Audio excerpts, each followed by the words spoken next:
Welcome to episode 175 of the Brainy Business, Understanding the Psychology of Why People Buy.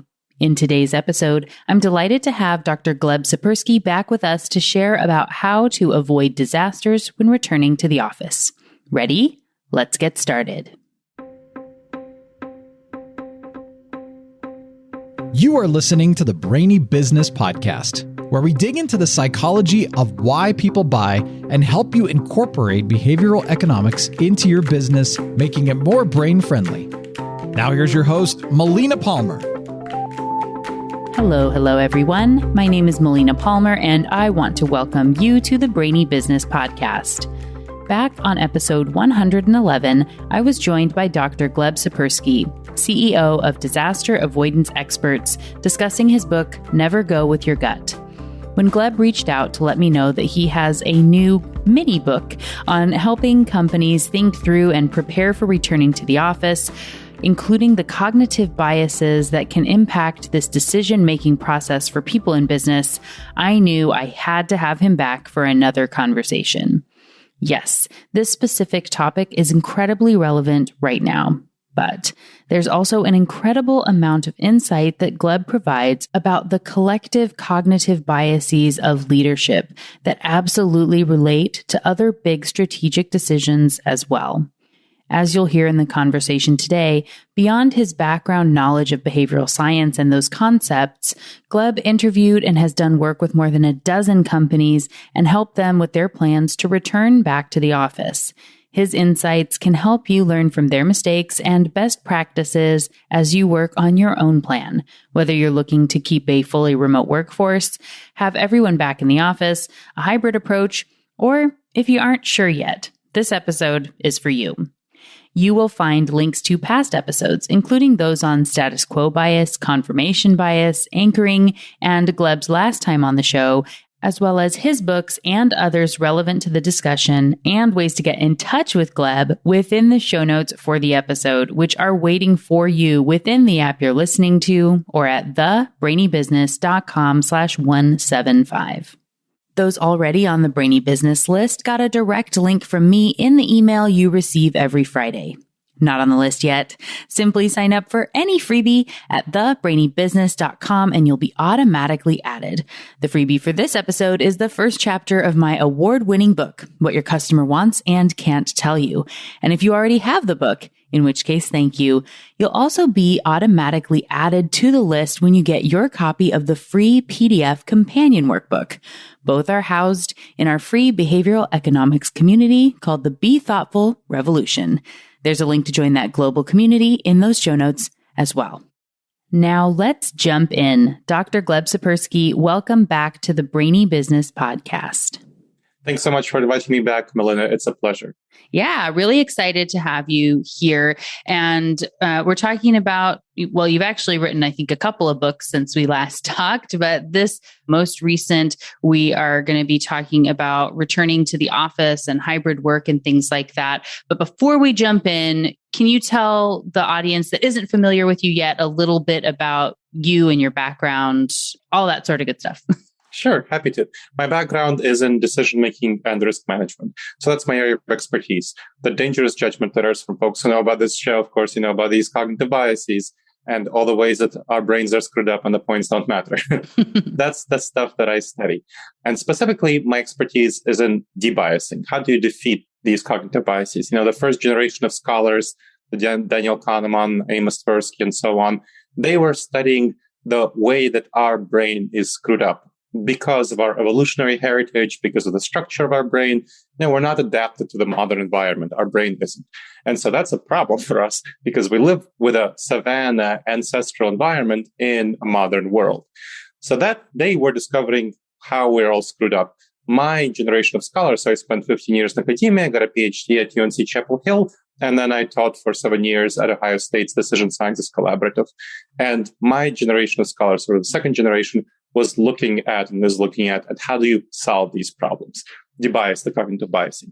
That's kind of the behavioral science academic aspect. Now, from the business aspects, that's the brainy aspect of the podcast. The business aspect of this podcast is that I spent about 20-ish years, since 1999, coaching, training, and consulting for companies ranging from Aflac to Xerox.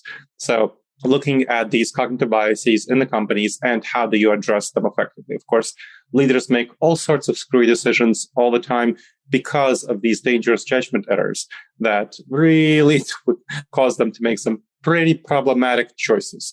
And we want to address that. We want to prevent that because, if you don't prevent that, that causes a lot of suffering for not simply the leaders, but the employees, the external stakeholders.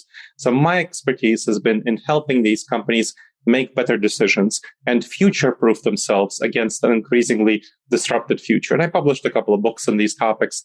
The one Melina and I talked about last time was Never Go With Your Gut, how pioneering leaders make the best decisions and avoid business disasters. Another one that I published since, and these two are my globally known global bestsellers. They were translated into Chinese, Korean, Russian, other languages. The other one is called The Blind Spots Between Us, How to Overcome Unconscious Cognitive Bias and Build Better Relationships. And most recently, I've been helping companies return to the office most effectively and prepare for the future of work, which is definitely going to be mostly hybrid from what we're seeing extensively. So that's what I've been working on. My newest book is called Returning to the Office and Leading Hybrid and Remote Teams, Benchmarking to Best Practices for Competitive Advantage. And that's based on 12 companies that I helped return to the office strategically, including large Fortune 500 companies, including manufacturing companies in the Fortune 500 sector, as well as several middle market companies and quickly growing startups.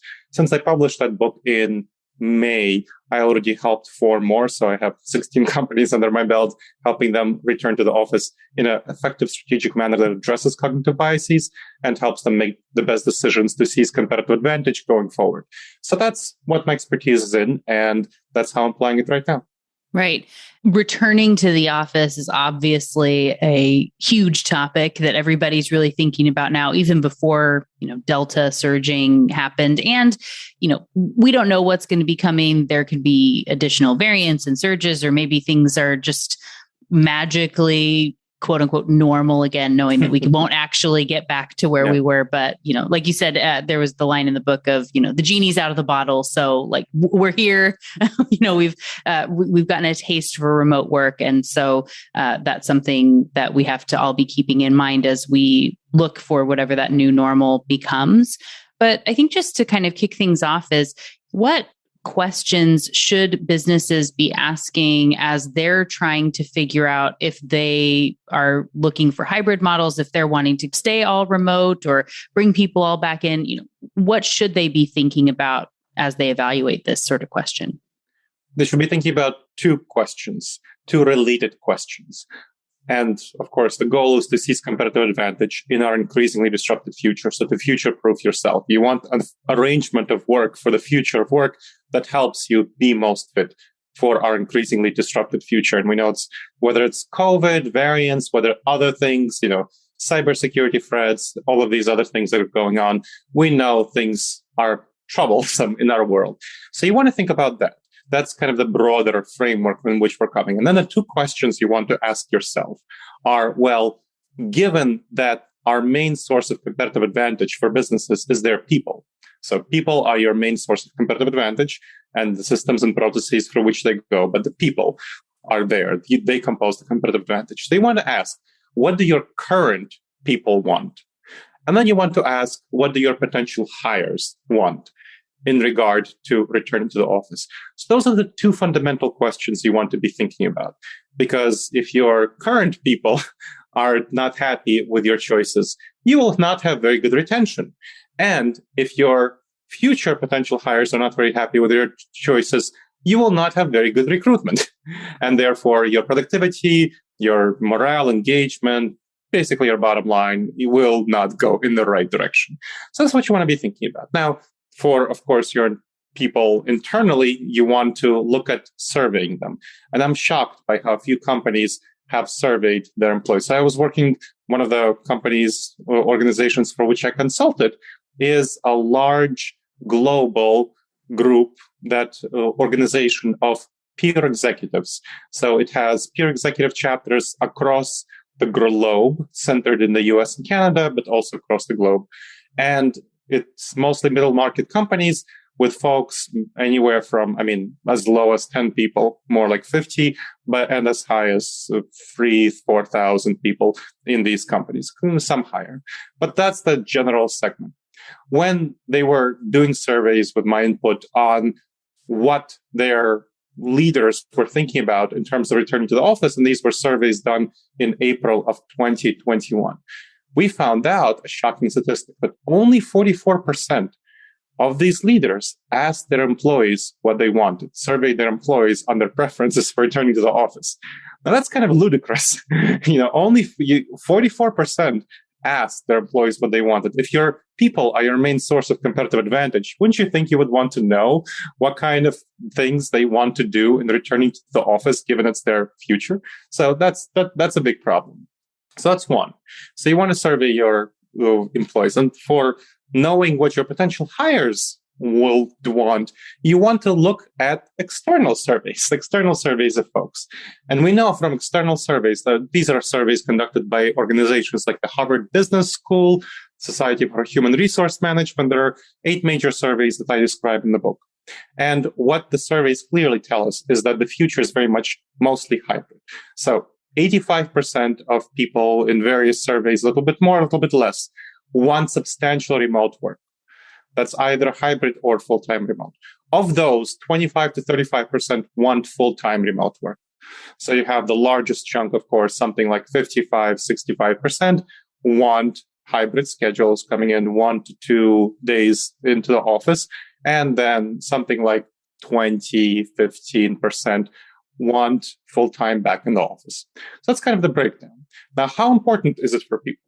When you ask that, people refer to this choice of their schedule as the most important thing, even over healthcare, as the most important thing that they're thinking about when they're choosing employees. So really important, salary, right, always first, but the other perquisites, other things that they're looking at is the actual flexibility that they're given. And we know from surveys that 40 to 55% would be willing to leave a current employer, so that's retention, if they're not given their preferred schedule. So I bet some of those 40 to 55% are working at your company. So that's what you want to be thinking about. That's kind of one dynamic. Another dynamic is the diversity inclusion angle. So there was a survey of white knowledge workers. That's kind of people who are experts and that's what knowledge workers refers to. So anyone from computer software programmers to engineers to consultants. So those are white knowledge workers. It asked, do you want to go back to the office or do you want to have substantial remote work? What do you want? Well, we know that 80% of white knowledge workers, want substantial remote work. So 20% of them want to go back to the office full time. What about minorities, Black knowledge workers? Black knowledge workers, 97% of them want substantial remote work. 97%. So only 3% want to go full time back in the office. Well, why is that? Because in the office, they face microaggressions and discriminations every day. It's still an issue and they face that and they know that. And this applies to other minorities, especially disabled people, but other minorities as well. Disabled people have physical reasons why they would prefer to work from the home. They can. And other folks, certain other minorities also definitely want to work more from home than from the office for the same microaggression and discrimination reasons. So you will retain less people of diversity. You'll have only white males at the company, much more white males at the company if you force people to go back to the office. And you will find it much, much harder to recruit Black workers and other minority workers. So that's going to be for your diversity inclusion, trying to get people back to the office full time. Not a good idea. So that's diversity inclusion.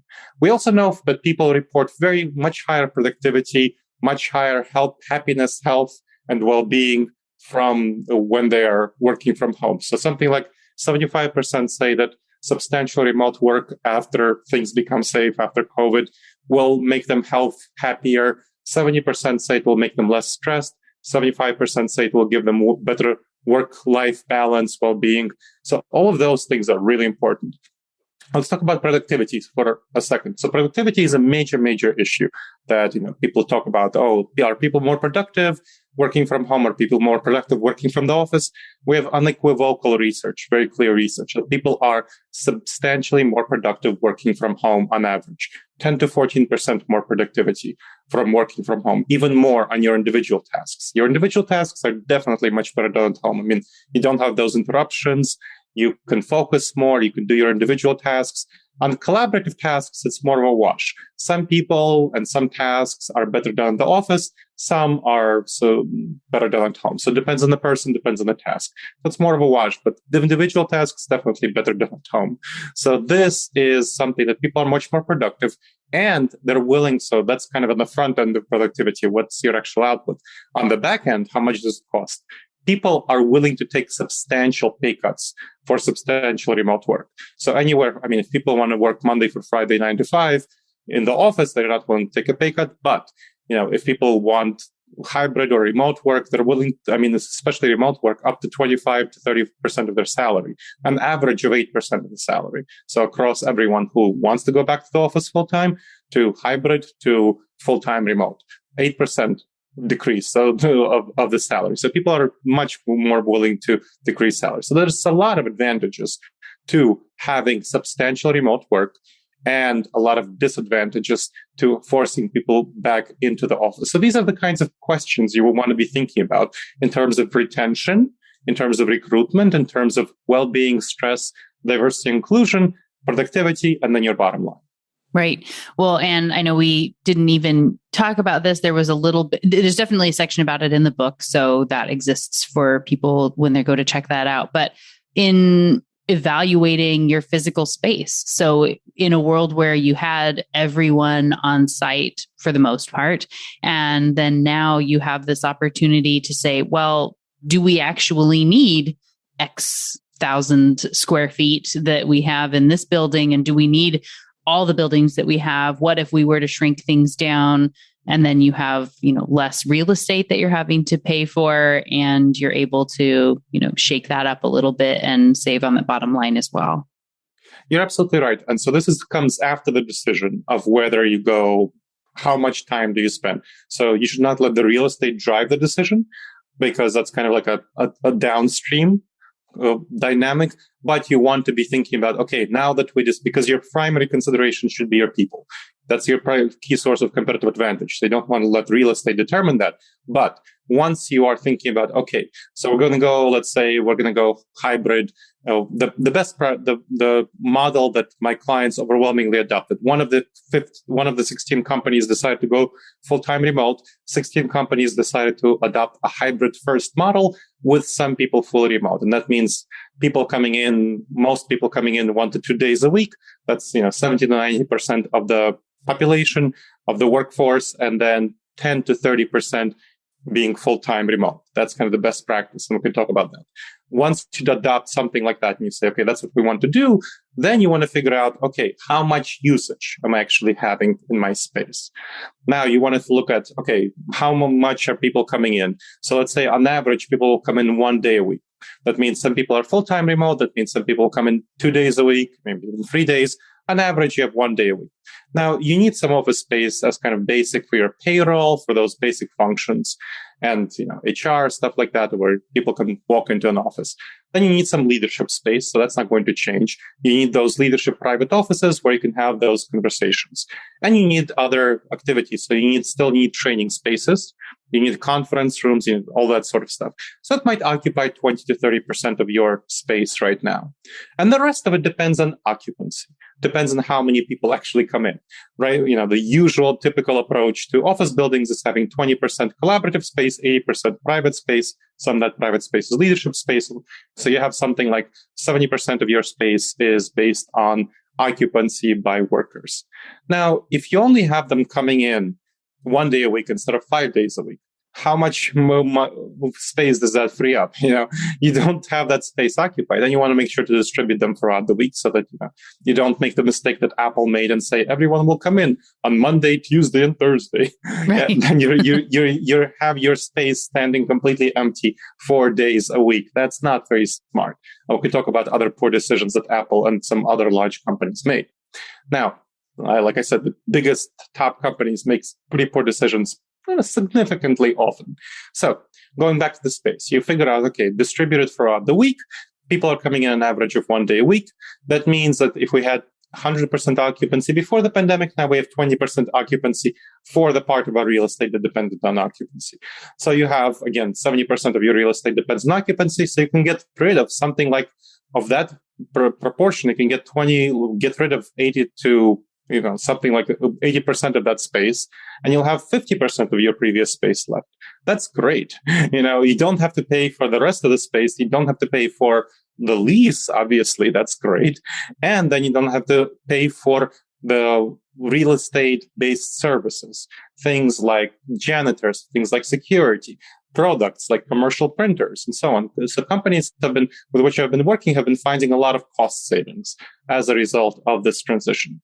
Now, something you'll want to be thinking about is that the space that you'll have left, how do you use it? You'll want to make sure to transform that space to be much more collaborative. Because when you're having people coming in 1 day a week, they're going to be doing in the office collaborative tasks, not individual tasks. Individual tasks are much better done at home. People strongly prefer to do their individual tasks at home. They'll come in for a team meeting, maybe some collaboration with somebody else, maybe a cross-functional team meeting, maybe a training. And that's going to be like on that 1 day of the week that they come in. And then they go home and they do their individual tasks at home. They're not going to sit there in the computer. So they don't need cubicles. You don't need that space for them. You need to transform that space into collaborative space, into conference rooms with good video conferencing equipment, because you'll have a lot more people coming in by video conference.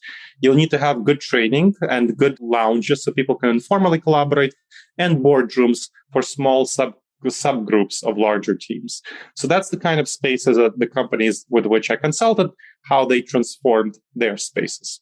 As we transition the conversation to be talking about some of the brain biases that are keeping leaders stuck. I know you talk about it in the book, of course, but whether it's global Fortune 500 company or, Fortune 10 or whatever we're talking about, to anybody of any size in a company, there are some, it seems like, consistent issues that they have with, I know you talk about status quo bias and being anchored on the familiar of what they want and not looking at what the teams want.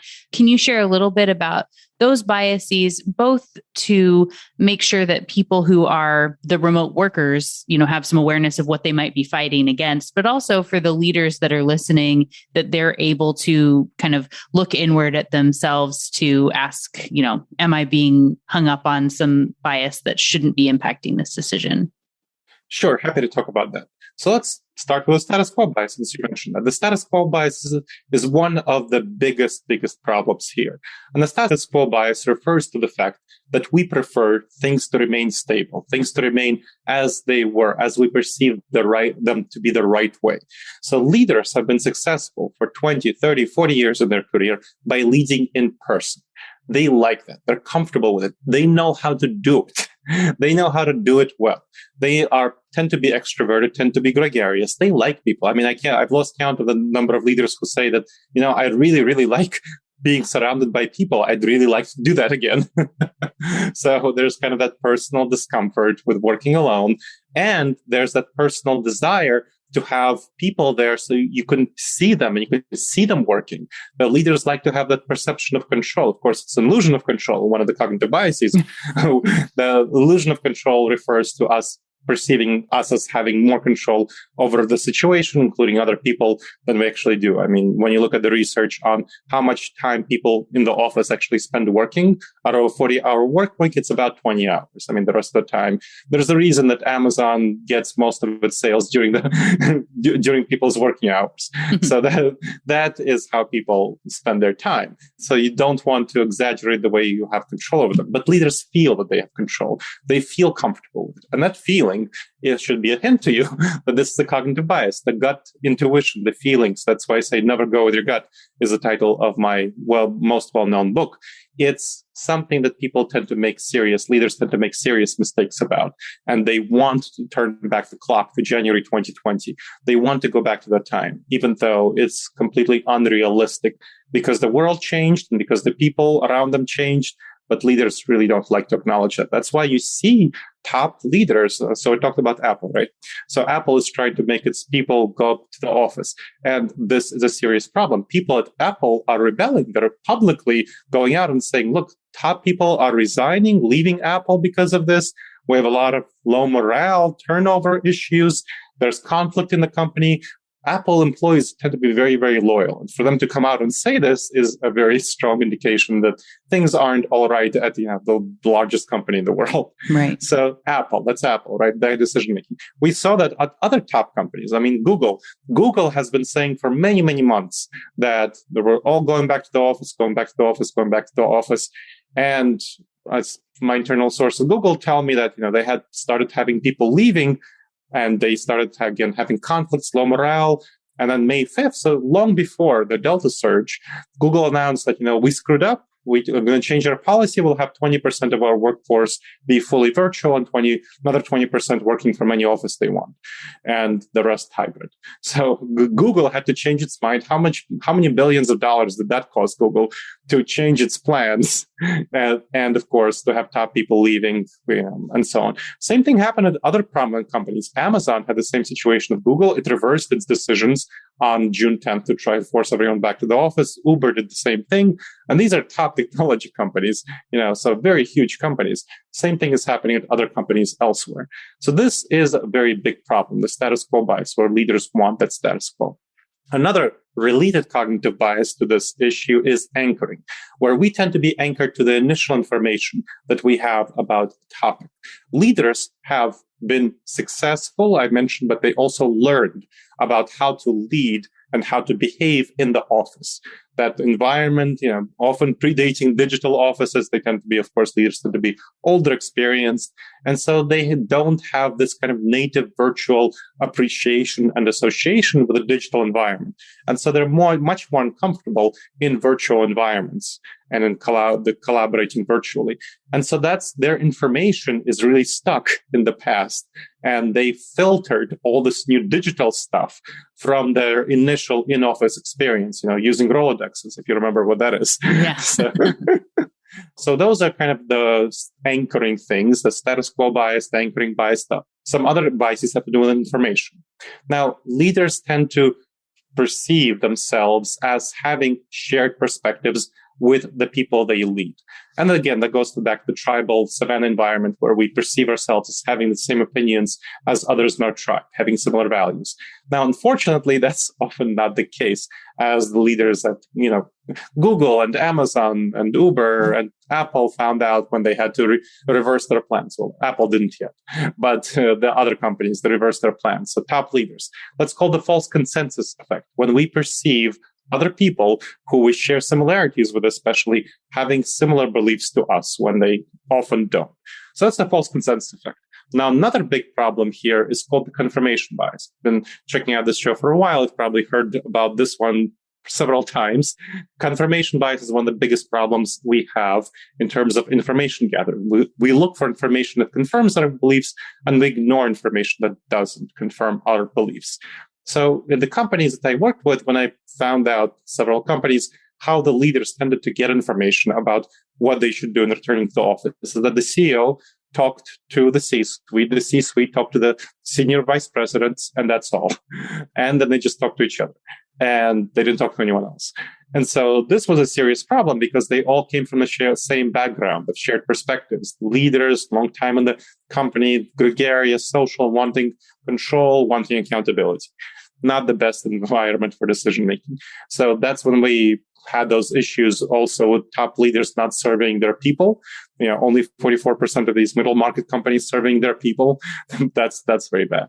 So confirmation bias, looking for information that confirms our beliefs, ignoring information that doesn't. Now, another cognitive bias here that's really important is underestimating threats. That's called the normalcy bias, when we underestimate the possibility of major, huge, serious disruption. And of course, the pandemic was one such disruption. The Delta surge was another such disruption. Really, really very serious surge, very serious problem. And companies greatly underestimated it. They thought, vaccines, now everything's back to normal. Everyone should go back to the office. Well, the research shows that Pfizer effectiveness. Pfizer is a really effective vaccine, but Pfizer effectiveness against Delta after 6 months wanes to something like 39% for symptomatic illness. That's not great. That's a big problem. And that means that you should really be rethinking your plans to go back to the office Monday for Friday, 9 to 5, right? And this is not a good idea in many situations where the Delta surge is serious. And that's the normalcy bias, where we tend to perceive that the future will be normal, much like today, and we underestimate major threats and disruptions. And leaders who are delaying their return to the office and are saying, oh, instead of, Apple said, well, originally they intended to come back to the office in September. Then once the Delta surge got going, they said, okay, we'll come back in October. Right. I mean, that's like a month's delay. That's not very smart, not very wise. Eventually they gave in and they said, we'll delay to January. But that's another sort of problem. You're kicking the can down the road and you're not thinking about the long tail risk of variants, the possibility that other variants will arise and what will happen then when other variants arise. You'll have to have all of this disruption again. That is not a good idea. What you want to make sure to plan for is the possibility of other variants going down the road. That's why it's very valuable to have some people always working full-time remotely, because that allows processes and systems and a culture where people can switch to remote work at any moment. So that's great. Now, the last cognitive bias that's very important here is called functional fixedness. Also known, you might have heard of the hammer-nail syndrome. When you have a hammer, everything looks like a nail. Right. Well, functional fixedness is kind of like that.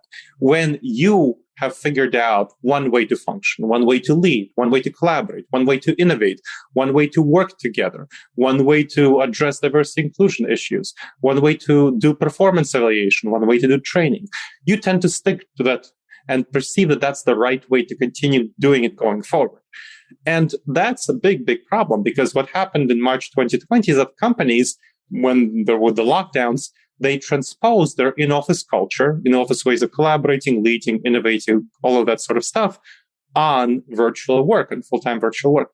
That does not work well in many, many ways. Nobody enjoys Zoom happy hours, and managers have to force their employees to go to Zoom happy hours. And there's research showing that Zoom happy hours are actually correlated with disengagement from the workplace. That is not a good idea. But the managers were trying to use their existing ideas about what is the appropriate way of engaging workers to engage them and build teams. That's not a good idea. So you want to instead strategically adapt to the virtual format and use native virtual forms of bonding, collaboration, innovation, all of which I talk about in the book. But that's not what companies did. And that is a big problem. And it's still very much impacting companies when they're trying, let's say, in the hybrid workplace. You do not work in the same way in hybrid as you work Monday through Friday, 9 to 5. You need to work in a different way, and people need to be trained on it, on innovation, collaboration, all of these sorts of things. But that's not what companies did. And so the functional fixedness is a big, big, serious problem as we're moving into the future of work, which I think will be hybrid first.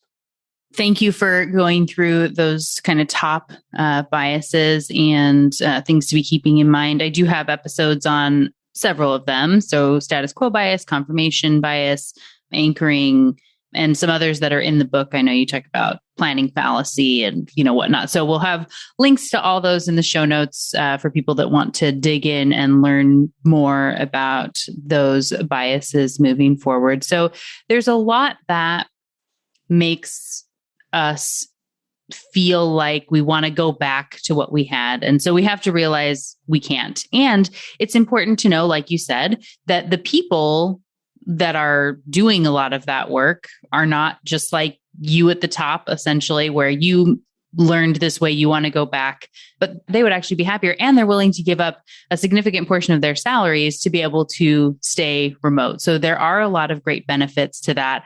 But I know with that, the types of things that people feel like you just can't replicate virtually. So there is that camaraderie. There's a lot of culture that gets lost, it feels like, when you don't have that integration. I know that you also lose perceived loss, like, well, we can't replicate that innovative, everyone getting in the room and brainstorming together. The audience potentially knows I'm not a fan of brainstorming. We do question storming here at the Brainy Business, but being able to all be in a room and, write things on the wall together, as well as I know one of these things that I've heard people talk about a lot, and I was glad to see you have some ideas for within the book, is that serendipity. So when we lose the ability to just randomly walk by somebody on our way to a meeting and have a conversation that turns into this amazing project that we didn't even know could happen, people will argue that these are the reasons we can't go completely virtual or have these hybrid offices, because we're going to lose that. And that's like, the juice that helps us run, right? We're going to not be us without it. So thankfully, that is potentially not true. And you have some suggestions for businesses to help bring that into this virtual space. Do you have a couple tips for that?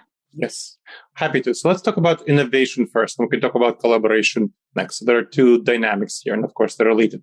But let's talk about innovation. So that serendipitous holy conversations is definitely a major, major issue that a number of companies that I helped were dealing with, especially this Fortune 200 manufacturing company, which had a lot of technology, high tech. So they really had a lot of issues where, we really need to bring back our people Monday through Friday, 9 to 5. A number of people in the company, not the top leadership, otherwise they wouldn't hire me, but a number of business units were kind of really going for full time, because when you have more time in the office, you have more opportunity for those serendipitous conversations. And they were afraid, we'll lose our innovation advantage to other companies that will have those conversations. Well, when you look at what is happening in those conversations, those serendipitous conversations, they're right that you can't replicate them online. The efforts to force those conversations through Zoom happy hours and trying to get people to chat with each other about these sorts of things, or after work meetings, to have people chat about innovative ideas. That just does not work well. And that's what these managers were doing. I asked them, well, what are you doing to promote serendipitous idea generation in sort of virtual settings? Because that's what we're talking about. Either the amount of time that virtual teams, virtual individuals, or full-time virtual spend all their time virtual, the amount of time that hybrid teams spend doing work by themselves, they're coming in 1 day a week. That means they're only in the office for 20% of their time. So that's kind of perceived as a major lost opportunity for serendipitous idea generation. But what they should have been doing, and what I pointed out and that they started doing, is that they need to create a native virtual format, one that does not have the forced experience of Zoom happy hours, which people are not happy about. That is not a good idea. And that kind of forced meetings to try to talk about innovative ideas. So that just does not work. So instead, what you need to do is have a channel for serendipitous idea generation for each team. What does that mean? In your Microsoft Teams or Slack or Trello or Asana or Mondays, whatever collaborative software you're using, each team should have for itself a channel that says, this is for serendipitous idea generation. And that's a 6 to 8 people team. Then if you have a cross-functional team, that should have a separate channel. If you have a business unit, that should have a separate channel for the business unit as a whole. And if you are a small company, you should have one for the company itself. If you are a department, you should have one for the department itself. So depending on the size of the business unit. And anyone at any time can post in their team any serendipitous idea in their own team, in their cross-functional teams, and in their business units to which they belong to, or the whole company if it's a small company. Now, what happens then? And this is native virtual format. So what happens then? Well, other people see that comment, see that idea. And, people love to give advice. That's one of the things about us. We love to give advice. And they comment on the comment. They say, oh, that's a good idea. How about improving it this way? How about improving it that way? And then comments start to snowball. And other people come in, other people feedback, oh, that will never work. Here's what you should do instead, and so on. And then that transforms into a really great conversation about this concrete topic, which you can then take into brainstorming. And we'll talk about brainstorming later. But here's the thing. You want to make sure that this is visible to the team, if it's a team relevant comment, to the business unit and so on, because this is really a lot about social status. People get social status from this commentary and from originating the comment and from giving good advice on the comment. So you want to get that social status and peer reputation, social engagement going. So that's very important and valuable. That's for serendipitous idea generation. And it worked wonders for that manufacturing company and other companies at which they wanted more of these novel ideas to have those serendipitous idea generation. So that's part one. The second thing is about brainstorming. Now, traditional brainstorming, it definitely has a number of advantages. So when you look at the research on brainstorming, this in-person brainstorming where you get groups of 4 to 8 people together in a room and you have those generating ideas where you're writing on the whiteboard and so on, there's some benefits. One is called synergy, where you are inspired by the ideas that other people share to have innovative ideas yourself or to improve other people's ideas. So synergy is a benefit. Another benefit is social facilitation. So this feeling that you're doing things together helps us be motivated and more creative. So those are benefits. There are unfortunately some problems with traditional brainstorming. Now, one of the problems is called production blocking. Imagine you have an idea, but other people in the room are talking about another idea, and they're steering the conversation away from the area that you want to talk about. Many people, especially people who are more introverted and people who are more pessimistic and people who are more lower status in the group, tend to not want to interrupt that, and then their idea gets lost. So that's production blocking and causes big, big problems. Another problem is called evaluation apprehension. Now, evaluation apprehension refers to people being worried about the evaluation of others, right? Either by proposing a too crazy, novel, off-the-wall idea, or by criticizing other people's ideas in the evaluation stage. Then the other problem is called social loafing. Interestingly, research shows that the more people you have in the room, the less ideas you have per person, because thinking is hard, generating ideas is hard, and it's very tempting for us to not work hard and loaf. It's just the way our brain works. You've been checking out this show, our brain is very much a lazy brain. It's the autopilot system. So to address that, it very much helps to have virtual brainstorming instead. Virtual brainstorming involves people separately. You can also do it kind of at the same time, but separately, individually, using their own homes or somewhere else, just typing in ideas into a digital spreadsheet anonymously, so nobody knows whose idea it's from. I often use a Google form for this. You can use some proprietary software for this, Microsoft Teams, whatever. Just a Google form is easy enough. Then you get a spreadsheet output of a whole bunch of ideas that each person individually and the team entered. Then what you do is you clean up those ideas, remove duplicates, categorize them, and that's step 2. So step 1, idea generation. Step 2, cleanup. Step 3 is evaluation, where all team members anonymously go through each remaining idea that's cleaned up and evaluate it by rating it for novelty and rating it for practicality. And you can have other ratings if it's relevant. And then you also give a comment on your thoughts on the idea. And then you go through all those ideas. Now, you have step 4, where you have revised idea generation. Everyone has, again, an idea generation stage based on what they saw in the initial ideas and the comments. And then you have cleanup, and then you have, again, rating, so evaluation stage, that's stage 6. And stage 7 is a meeting. You can have, and that should be a synchronous meeting, virtual or in person for hybrid teams. Hybrid teams, I generally recommend you have that meeting in person. Virtual teams, of course, meet virtually. And that at that meeting, you'll essentially know which ideas are already well rated, and you just are choosing which of the ideas that are well rated should be implemented, short term, medium term, long term, and what the next steps in implementation are. That addresses production blocking naturally, because you're not blocked by anybody else's production. And the anonymity helps address evaluation apprehension. And of course, because you're doing the work individually, that helps address social loafing. This has been shown to greatly improve the number and quality of ideas generated. And that's both an external research and the companies for which I helped implement this methodology. So that's kind of the 2 aspects of innovation. You have the serendipitous ideas, and you have the deliberate, intentional innovation around this virtual brainstorming. Yeah. And I love that you walked through the steps, and there's, of course, more detail in the book, which we'll have a link to in the show notes so that people can check all of that out. And just, as we wrap this up here, I think in general, the kind of overarching piece I see from the book and the suggestions you have very much aligns with something I've been saying through this entire pandemic time is really things changed. while we have a status quo bias, like, yes, we have to just accept that it's a new world, but you can either frame that as this negative and looking back and saying, oh, I wish, or again, that normalcy of waiting for things to get back to the way they were, and knowing that your competitors are going to likely have that mindset because we're kind of wired and programmed to do this. And so for those leaders, for those organizations that are able to flip the frame and say, how is this a benefit? How can we make this something amazing versus something we're kind of stuck with, is a really great way to advance past the competition. In my book, I talk about nudge stock, which is, I'm guessing you are familiar, but a behavioral science event that was put on by Ogilvy in the UK. That, they had 300-400 people that would come to this in-person event.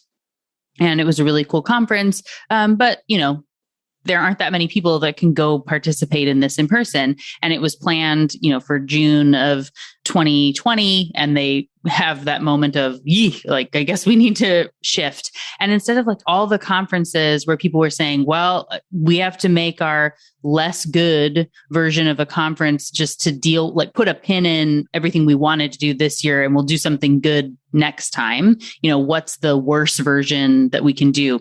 And sort of saying well, people aren't going to want to sponsor a virtual event because, we've got our confirmation bias there. People aren't going to want to attend. Oh, it's going to be difficult. We can't charge for tickets anymore, whatever, all these things that get us stuck.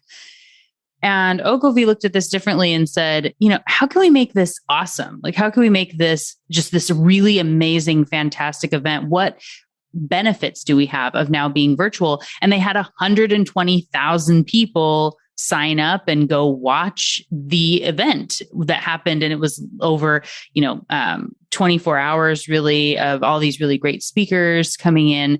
And instead of the 400 people that would have been there, 120,000 is amazing. And, they had another very significant event in 2021. They kept virtual. And so when you look at the opportunity, really just, like I said, flip that frame, you are able to beat out your competitors. And when things get back to normal-ish, right? It's where we're able to travel again, we have in-person conferences again. Nudge Stock is, I think, on a lot of people's lists of something they want to go to. And the brand of Ogilvy has this great space that people see them as this, innovative company. Of course, a lot of people saw that anyway, but it really stands out for people that weren't familiar with them. And so looking at this return to work as an opportunity to have hybrid offices, to look at the benefits for your people and coming up with better ideas with virtual serendipity and brainstorming, I think if we look at it as an opportunity, it can do really great things. And I love the tips that you provide in the book to help with that. Oh, I think you're absolutely right, Melina. Whenever I start my presentations for leaders on this topic, for boards, leaders, C-suites, I always start with, this is a key inflection in the moment of work. We will never have this again, hopefully. Right. This is a kind of a once in a century sort of event where, it's definitely will never happen again in terms of transforming our perception on remote work, but we can actually successfully work remotely and do all the stuff remotely. It's a fundamental transition in how we think and how we approach the world. And so this key inflection, you want to not let a good crisis go to waste, right? As the saying goes. And you want to use this not as a problem, not see this as a huge pain point, as a source of suffering and struggle, but as a way of seizing competitive advantage. So think about your competitors, as you rightly pointed out. They'll be making bad mistakes, as you see Apple, Google, Amazon, Uber, and many, many other companies making. So they're making really bad mistakes. And where do you think all the people who are leaving those companies are going to go? They're going to go to companies that are not making those mistakes. And your key source of competitive advantage is your people. So you'll retain your people and you'll gain top producers from the companies that are making serious errors if you seize competitive advantage and adopt these best practices. Again, not simply, there are a number of companies that are saying, okay, we'll go hybrid, but they're trying to use the same leadership style collaborative style, innovation style in hybrid settings. That is a very poor idea. You need to adopt best practices for hybrid and remote settings. So don't fall into that functional fixedness. You want to take maximum advantage of the skin flexion in the future of work to seize competitive advantage. So I absolutely agree with you. Awesome. Well, for everyone who wants to pick up the book, like I said, we'll have a link in the show notes and, ways to find you. But what is the best way to get in contact with you and to learn more? What's their best course of action? Sure. So check out, for example, on Amazon and elsewhere, the book, Returning to the Office and Leading Hybrid and Remote Teams, Benchmarking the Best Practices for Competitive Advantage. So check that out. Now, to get in touch with me, go to disasteravoidanceexperts.com. I'm the CEO of a boutique future-proofing consultancy, disasteravoidanceexperts.com. So you'll find my blogs, videocasts, podcasts, online training courses, books, manuals, coaching, consulting, all of that good stuff. You can get in touch with me there. Especially check out the free course on making the wisest decisions for the future of work it's going to be called the Wise Decision Maker course at disasteravoidanceexperts.com/subscribe. Again, disasteravoidanceexperts.com/subscribe. Perfect. Well, thank you so much. And again, we'll have links for all of that within the show notes, and just appreciate you taking the time to compile all this information and then share it here on the Brainy Business today. Thanks again for your time. Thank you again for inviting me. Thank you again to Dr. Gleb Tsipursky for joining me on the show today. What got your brain buzzing in today's conversation? I, of course, love Gleb's tips about what questions to ask to help determine what structure you should have upon returning to work. Fully remote won't work for everyone, and not all hybrid plans are created equal. When you are evaluating the best course of action for your business, it's best to take that step back and think about the problem a little differently. In addition to linking to Gleb's book in the show notes and that freebie he mentioned, I also have a link to my past episode that helps you figure out what problem you're solving, which can definitely be used in this situation and many others. Along those lines, I really want to hone in on the bigger difference in a virtual versus hybrid experience. As we talked about on today's show, you can't just recreate something on Zoom that worked in person, like making happy hour digital, and expect it to have the same value as before. As with any project, you need to step back and understand where the value was in those interactions. What were they really doing? And what is the void your company needs to fill now? What would allow you to bring team building and camaraderie into a virtual space? There are techniques that help people feel bonded to each other and more connected. In episode 150, John Levy was on the show and we talked about his fantastic book, You're Invited.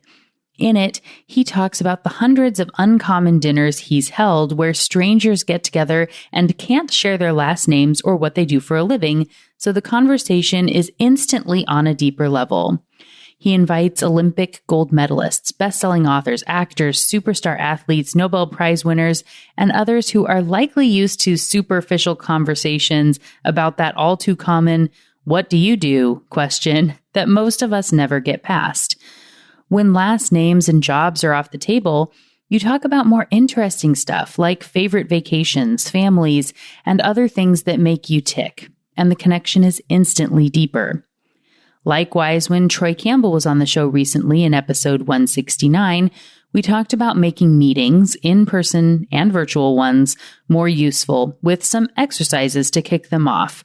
This could include one of my favorite things in story cubes, which of course are linked for you in the show notes to check out, as well as his idea of the one-word story to start a meeting where collaboration is key and you want everyone to speak up throughout, starting with, "In a world where... ... and then each person adds a single word. You break the seal of speaking and help everyone bond at the beginning of a meeting. The important thing to keep in mind, much like Gleb's advice for recreating serendipitous moments online or doing virtual brainstorming, is that you can't allow yourself to be stuck by the constraints of how the benefit was generated before. Just because the great conversation happened on the way to or from the water cooler or coffee machine doesn't mean you need that random in-person interaction to get those innovative ideas. How can you create serendipity in other ways? How can you foster team building in other ways? How can you bring joy and productivity to a remote or hybrid team? And what's the hidden benefit that you might not be thinking about that you actually need to replace? If you want help coming up with a plan or ideas, send me an email, melina@thebrainybusiness.com, or fill out the form on my website to start a conversation. And of course, check out Gleb's new book on returning to the office and leading hybrid and remote teams. And note that while we call it a book throughout the episode, it's actually shorter than that and is part of the manuals section of his website, disasteravoidanceexperts.com. There's, of course, a link for you in the show notes at thebrainybusiness.com. And if you are working on a big plan for returning to the office and want support, definitely reach out to Gleb. I highly recommend working with him. We've covered a lot of great stuff today, and I want to thank you for being a listener of the Brainy Business Podcast. It means a lot to me that you're here. If you love the show and want to help ensure I can provide lots more great behavioral economics content, there are options for you to do so while picking up a little something for yourself.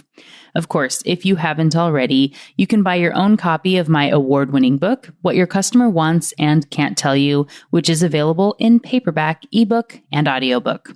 Find it on Amazon and most anywhere you buy books. Plus, as always, there are links in the show notes. And we also have a shop with awesome Brainy Business branded goodies. You can get a Be Thoughtful water bottle, an awesome assortment of mugs, a Brainy notebook, rocket logo hats, and even an awesome wall clock. The items can ship to many countries and are available at thebrainybusiness.com/shop. All the proceeds help me make awesomely dedicated behavioral economics content for you. Go check out the goodies and order yours now at thebrainybusiness.com/shop. And thank you for being a fan of the Brainy Business.